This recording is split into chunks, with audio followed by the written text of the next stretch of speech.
Vote পশ্চিমবঙ্গের তা নিয়ে রাহুল গাंधीর বক্তব্য একবার শোনাতে চাইব।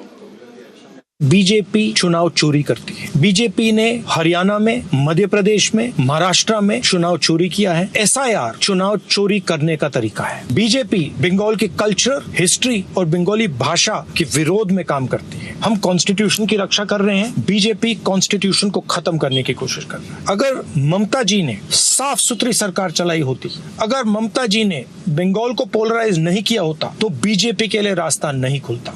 और बीजेपी जानती है कि कांग्रेस पार्टी ही बीजेपी को रोक सकती है। আমি জানি স্বপনদা কিছু বলতে যাবেন, প্লিজ কৃষ্ণদা প্রিয়।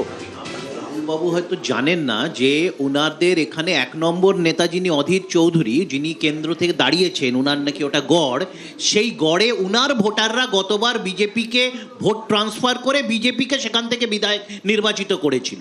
তো সুতরাং বিজেপিকে আনার পেছনে 2016 সালে যে জোট ছিল সিপিএম কংগ্রেসের, সেই হুমায়ুন কবিরকে হিন্দু মুসলমান করতে কে বলেছিল? এখন মমতা ব্যানার্জি কেন বলেছিলেন হুমায়ুন কবির মিটিং করেছিল? নিজের স্টেটমেন্ট দিচ্ছে, কেন ফালতু কথা বলছো?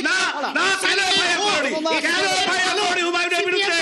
কেন মমতা ব্যানার্জি এফআইআর করেনি হুমায়ুনের বিরুদ্ধে? কেন বলেছিলেন হিন্দু মুসলমান করে মোহাম্মদ সেলিম? না চন্দনদা কৃষ্ণদা, আমরা তো স্বপনদার রিঅ্যাকশন নিতে পারবো না। এরকম বলে স্বপনদার রিঅ্যাকশন নিতে পারবো না। ছোট্ট বিরতি, বিতর্ক চলছে।